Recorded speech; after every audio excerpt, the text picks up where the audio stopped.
कहते हैं प्यार कभी मरता नहीं, वो बस वक्त का इंतजार करता है, या तो बदला लेने के लिए या अपने अधूरे वादे पूरे करने के लिए।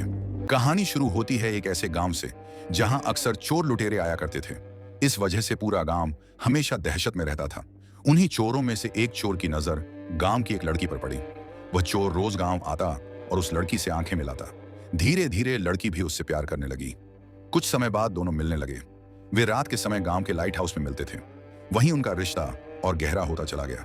लेकिन कहते हैं ना, सच ज्यादा दिन छुपता नहीं। गांव के कुछ लोगों को इस रिश्ते की भनक लग गई। उन्होंने लड़की को समझाया कि वह आगे से उस चोर से न मिले, पर प्यार अंधा होता है। लड़की नहीं मानी और दोनों चोरी छुपे उसी लाइट हाउस में मिलते रहे। एक रात जब दोनों वहां मिले हुए थे, एक गांव के आदमी ने उन्हें देख लिया। उसने पूरे गांव को खबर कर दी। कुछ ही देर में पूरा गांव उन्हें पकड़ने के लिए लाइट हाउस की तरफ दौड़ पड़ा। दोनों प्रेमियों को समझ आ गया कि आज उनका अंत तय है। उन्होंने फैसला किया कि अगर गांव वालों के हाथ पड़े तो जुदाई सहन नहीं कर पाएंगे। इसलिए उन्होंने एक दूसरे का हाथ पकड़ा और लाइट हाउस से छलांग लगा दी। दोनों की वहीं मौत हो गई और तब से उस शहर में उन दो प्रेमियों की कहानी अमर हो गई। अब कहानी प्रेजेंट में आ जाती है। हम कहानी के विलन ग्रोवर को देखते हैं। ग्रोवर एक बहुत बड़ा माफिया है और बड़े स्तर पर ड्रग्स का धंधा करता है। हाल ही में उसकी शादी हुई है, लेकिन जिस लड़की से उसने शादी की है वह उसे पत्नी नहीं बल्कि रखैल की तरह रखता है। वह उसे ज्यादा समय नहीं देता और न ही कोई इज्जत। अगले दिन ग्रोवर अपनी बीवी से मिलने जाता है। तभी हम देखते हैं कि वह लड़की वही है जिसकी 100 साल पहले मौत हो चुकी थी। यानी वह लड़की अपने पिछले जन्म का पुनर्जन्म है। ग्रोवर अपनी बीवी को एक यात्रा पर ले जाना चाहता है। उसकी बीवी वहां जाने से मना करती है, लेकिन ग्रोवर के डर के कारण उसे मजबूरन उसके साथ जाना पड़ता है। तभी हमारी कहानी एयरपोर्ट पर पहुंचती है। यहाँ अमेरिका से एक लड़का और एक लड़की इंडिया घूमने आए होते हैं। वे दोनों जल्द ही आपस में शादी करने वाले होते हैं, लेकिन लड़के को देखकर ऐसा लगता है कि वही लड़का है जिसकी 100 साल पहले लाइट हाउस में मौत हुई थी। यानी लड़की की तरह इस लड़के का भी पुनर्जन्म हुआ है। लड़के का नाम पॉल है और वो अपनी प्रेमिका के साथ आया है। यहाँ उनकी मुलाकात पॉल के एक दोस्त से होती है जिसका नाम पंडित है। पंडित उन्हें अपने घर ले जा रहा होता है। तभी रास्ते में वही यात्रा दिखती है जहाँ ग्रोवर अपनी बीवी को लेकर आया हुआ होता है। पॉल की नजर ग्रोवर की बीवी पर पड़ती है। उसका नाम सोनिया है। सोनिया को देखते ही पॉल के मन में अजीब से ख्याल आने लगते हैं। सोनिया भी लगातार पॉल को देख रही होती है। इसके बाद पंडित पॉल और उसकी प्रेमिका को अपने पास ही रहने के लिए एक कमरा दिलवा देता है। जब पॉल कमरे की खिड़की से बाहर देखता है तो सामने वही लाइट हाउस दिखाई देता है। वो उसे एकटक देखता रहता है, मानो उसकी यादें उसे बुला रही हों। तभी पॉल की प्रेमिका उसे अपने पास बुलाती है और दोनों अपनी थकान उतारते हैं। इसके बाद हम पंडित को देखते हैं और पता चलता है कि वो एक खुफिया एजेंट है। वो ग्रोवर को रंगे हाथों पकड़वाना चाहता है, इसलिए वो उसकी जानकारी एक पुलिस ऑफिसर को देता है। अगले दिन पॉल लाइट हाउस घूमने जाता है। वो वहाँ की कहानियों में खो जाता है। ऐसा लगता है मानो उसकी पुरानी यादें धीरे धीरे वापस आ रही हों। उधर पंडित के कहने पर पुलिस अधिकारी ग्रोवर के माल को पकड़ने के लिए पानी के जहाज पर पहुंचते हैं, लेकिन वहां उन्हें कुछ नहीं मिलता क्योंकि ग्रोवर बहुत ही चालाक होता है। उसी दिन पॉल अपनी प्रेमिका के साथ मेले में घूम रहा होता है। तभी एक ज्योतिषी उसकी प्रेमिका का हाथ देखकर कहती है कि तुम्हारी शादी इससे नहीं हो सकती। ये सुनकर पॉल की प्रेमिका भड़क जाती है और ज्योतिषी से कहती है कि ये मेरे लिए ही शादी करने आया है। तभी पॉल की नजर सोनिया पर पड़ती है, जो मेले में चूड़ियां खरीद रही होती है। पॉल उसे लगातार देखता रहता है। इसके बाद हम ग्रोवर को देखते हैं, जो सोनिया से मिलने आता है। वो उसके साथ जबरदस्ती करने की कोशिश करता है। सोनिया मना करती है, लेकिन पत्नी होने के कारण मजबूरन उसे ग्रोवर के आगे झुकना पड़ता है। इधर पॉल अपनी प्रेमिका के साथ होता है, लेकिन रात में उसे नींद नहीं आती। उसके ख्यालों में बार बार सोनिया आती रहती है। अगले दिन पॉल चर्च जाता है। तभी सोनिया पीछे से आती है, उसे एक पर्ची देती है और चली जाती है। पॉल पर्ची खोलकर देखता है जिसमें सोनिया ने उसे मिलने के लिए बुलाया होता है।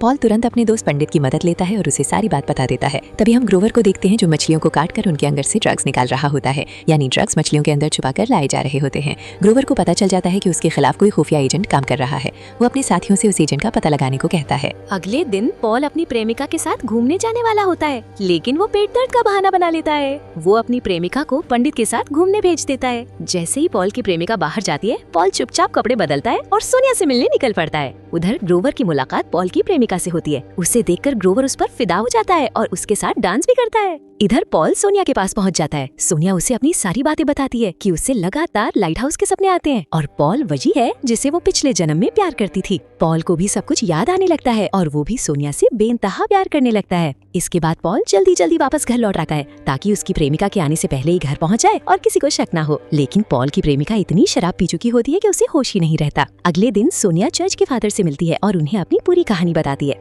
वो कहती है कि वो उसी लड़के से प्यार करती है जिसे वो पिछले जन्म में प्यार करती थी। उसकी तस्वीर चर्च में अमर प्यार की निशानी के रूप में लगी हुई थी। फादर उसे समझाने की कोशिश करता है कि वो पहले से ही किसी की बीवी है, लेकिन सोनिया नहीं मानती और फादर से मदद मांगती है। इधर पंडित को ग्रोवर के बारे में एक बार फिर अहम जानकारी मिलती है। वो पुलिस को बताने जा रहा होता है, लेकिन इस बार पंडित पकड़ा जाता है। कोई चुपके से उसकी तस्वीरें भी खींच लेता है। उधर पॉल अपनी प्रेमिका के उठने से पहले ही घर से निकल जाता है और सीधे सोनिया के पास पहुंचता है। सोनिया पॉल को पिछले जन्म की सारी बातें बताती है कि कैसे वे लाइट हाउस में मिलते थे और एक दूसरे से प्यार करते थे। सोनिया साफ कह देती है कि वो पॉल के बिना नहीं जी सकती। उधर जब पॉल की प्रेमिका की आंख खुलती है तो वो देखती है कि पॉल घर में मौजूद नहीं है। तभी हम ग्रोवर को देखते हैं जो अपने साथियों की मेहमान नवाजी कर रहा होता है। उसी दौरान उसका एक आदमी कुछ तस्वीरें लेकर आता है। तस्वीरें देखकर ग्रोवर के सामने पंडित का सच उजागर हो जाता है। ग्रोवर उसी रात पंडित को मारने का हुक्म दे देता है। उधर पॉल दोबारा पंडित से मिलने जाता है और उसे बताता है कि वो जिस लड़की से प्यार करता है वो ग्रोवर की बीवी है। ये सुनकर पंडित डर जाता है और पॉल को समझाता है कि ग्रोवर की बीवी से प्यार करना मौत को बुलाने जैसा है। लेकिन पॉल फिर भी नहीं मानता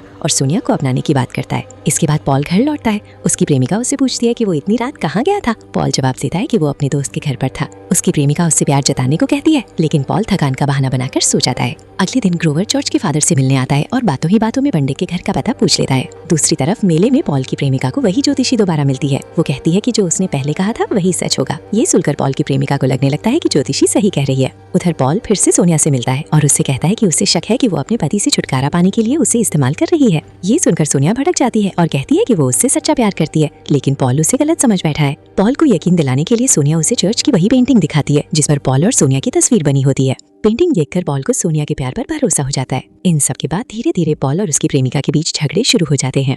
उसी रात पंडित पर कुछ लोग हमला कर देते हैं और उसे मारने की कोशिश करते हैं। पंडित एक हमलावर से लड़ते हुए उसे घर के बाहर तक ले आता है। तभी झाड़ियों में छिपे गनमैन बाहर निकलते हैं और पंडित को गोलियों से भून देते हैं। उसे मरा हुआ समझकर वे वहां से चले जाते हैं। कुछ ही देर में फादर पंडित के पास भागते हुए आते हैं, लेकिन पंडित जिंदा होता है क्योंकि उसने अपने शरीर पर बुलेट प्रूफ जैकेट पहन रखी होती है। दूसरे दिन पॉल घर आकर अपनी प्रेमिका को सारी सच्चाई बता देता है। वो कहता है कि वो सोनिया से बहुत प्यार करता है और सोनिया इस जन्म में ग्रोवर की बीवी है, इसलिए अब वो अपनी प्रेमिका को नहीं पा सकता।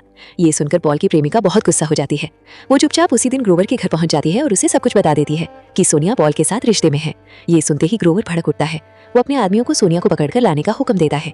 ग्रोवर के आदमी पॉल की प्रेमिका को आधे जंगल में छोड़ देते हैं और उसका पीछा करने लगते हैं ताकि उसके साथ गलत कर सके। अपनी जान बचाने के लिए पॉल की प्रेमिका नदी में कूद जाती है, लेकिन वे उसे जाल में फंसा लेते हैं। इधर ग्रोवर को खबर मिलती है कि सोनिया पॉल से मिलने जा रही है। वो सोनिया के पीछे अपने आदमी लगा देता है। कुछ दूर तक पीछा करने के बाद सोनिया कई गाड़ियों को तबाह कर देती है, लेकिन आगे उसे पैदल भागना पड़ता है। वो चुपचाप चर्च में जाकर छिप जाती है। ग्रोवर के आदमी चर्च पहुंचते हैं, लेकिन फादर उन्हें साफ मना कर देते हैं कि यहाँ कोई नहीं है। जब ग्रोवर को पता चलता है कि उसके आदमी सोनिया को पकड़ने में नाकाम रहे हैं, तो वो खुद सोनिया को मारने निकल पड़ता है। उधर पॉल जब घर पहुंचता है तो उसे अपनी प्रेमिका मरी हुई मिलती है। वो पुलिस को कॉल करता है, लेकिन पुलिस ग्रोवर से मिली हुई होती है। पुलिस पॉल को उसी की प्रेमिका की हत्या के आरोप में जेल में बंद कर देती है। तभी पंडित और फादर सोनिया से मिलते हैं और उसे बताते हैं कि पॉल को जेल में डाल दिया गया है। पंडित इंस्पेक्टर के बड़े अधिकारी को बताता है कि लोकल इंस्पेक्टर ग्रोवर से मिला हुआ है। इससे इंस्पेक्टर की पोल खुल जाती है और पॉल को रिहा कर दिया जाता है। इंस्पेक्टर की वजह से ही पुलिस को पॉल और सोनिया का ठिकाना पता चल जाता है। पुलिस एक चाल चलती है और वही ठिकाना ग्रोवर को भी बता देती है। ग्रोवर वहां पहुंच जाता है और पॉल व सोनिया को मारने के लिए उनके पीछे पड़ जाता है, लेकिन ग्रोवर को पकड़ने के लिए पुलिस भी वहां पहुंच जाती है। दोनों तरफ से जोरदार फायरिंग शुरू हो जाती है। ग्रोवर के आदमी लाइट हाउस पर मिसाइल से हमला करने लगते हैं। इससे पहले कि सब कुछ तबाह हो, पॉल और सोनिया नदी में कूद जाते हैं। लाइट हाउस में आग लग जाती है और ग्रोवर वहीं चलकर मर जाता है। सबको लगता है कि इस बार भी पॉल और सोनिया नदी में डूबकर मर गए हैं, लेकिन उनका दोस्त पंडित ये मानने को तैयार नहीं होता। अगले ही दिन वो पुलिस का हेलीकॉप्टर लेकर नदी के ऊपर पहुंचता है। उसे पॉल और सोनिया नदी में तैरते हुए मिल जाते हैं। पंडित उन्हें सही सलामत बचा लेता है और यहीं पर ये कहानी समाप्त होती है।